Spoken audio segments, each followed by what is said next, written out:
Okay, so today we are going to do, or I guess I'm going to do my UFC 320 predictions for every fight on the main card, because I ain't got nothing else to talk about. So first fight is Abusipyan Magomedov versus Joe Pyfer. I'm picking Joe Pyfer for the simple reason that Abusipyan Magomedov got folded by Sean Strickland, and if you're getting knocked out by Sean Strickland, I don't know what to tell you. I mean, the guy is well known for not necessarily having pillow hands, but like he's not a power puncher. And basically what he did in that fight was he went all out in the first round, tried to take Sean down. Sean stuffed the takedowns, and then he was completely gassed by the second round, and Sean just knocked him out. So I think Joe Pyfer is going to be able to stuff the takedowns. Even if he does get taken down, like, he has good grappling, and I think he's probably just going to knock him out. So we got Joe Pyfer by KO. Second fight, Yusuf Zalal versus Josh Emmett. I'm picking Yusuf Zalal. I think Josh Emmett is kind of washed. He's 40 years old. These are the only two guys to go to decision with Ilia Topuria. Yusuf Zalal actually was Ilia Topuria's first opponent in the UFC. Probably just going to be a boring decision, 3 rounds, and I think Yusuf Zalal probably wins. Yuri Prohaska versus Khalil Roundtree. I think Yuri's going to win. I think that Yuri's going to walk him down and just be able to outmuscle him. I think Khalil is a very good striker. He might be the best pure striker in the light heavyweight division, but I mean, he's just kind of small for the division.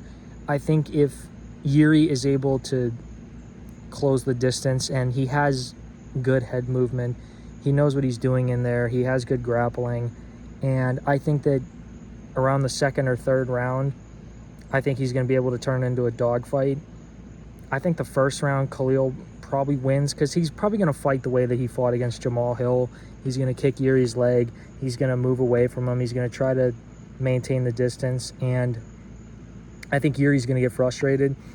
But I do think that Yuri is going to be able to make the adjustments during the fight. And, I mean, if he lands one big shot, I think that it's probably over for Khalil. Like, I don't think he has a great chin, in all honesty. I mean, a good chin compared to the average person, but like for a UFC fighter, I think Khalil's taken a lot of damage in his career. I think that he's probably going to get KO'd by Yuri in the second or third round.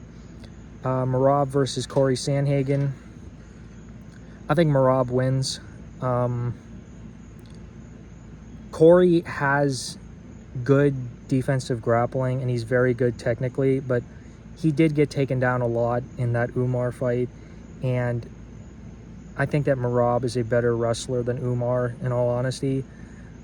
Merab's going to be able to pressure him. Merab's going to get him moving backwards, and Corey is a very, like, Dominic Cruz type of fighter. He likes to switch stances. He likes to, keep the distance. He's a very technical fighter, and I think that Merab is just going to pressure him and really, like, he's not going to have space to really do anything. I think Merab is going to be on him from the first bell, and I don't think he's going to submit Corey, but I think he's going to get a 48-47 decision, because that's what Merab does. I think it's going to be a good fight, in all honesty, but I don't know. I could see Corey coming on late.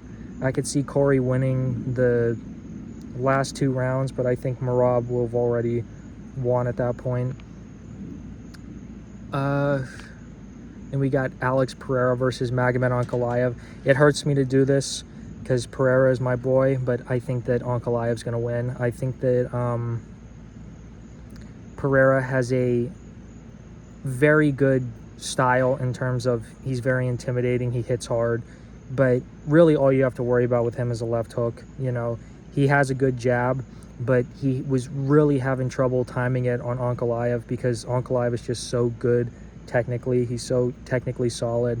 He did a very good job at closing the distance against Pereira in the first fight. And I just think that I don't think that Pereira has to worry about the takedowns, really.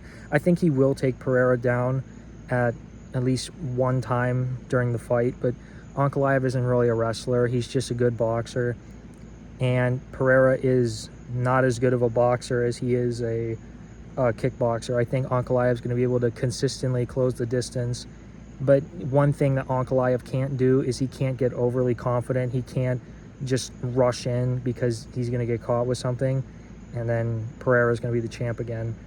So, but I think that it pains me to do this. I might change my mind, but I think that Ankalaev probably wins in a pretty similar fight to the first fight earlier this year. So those are my predictions.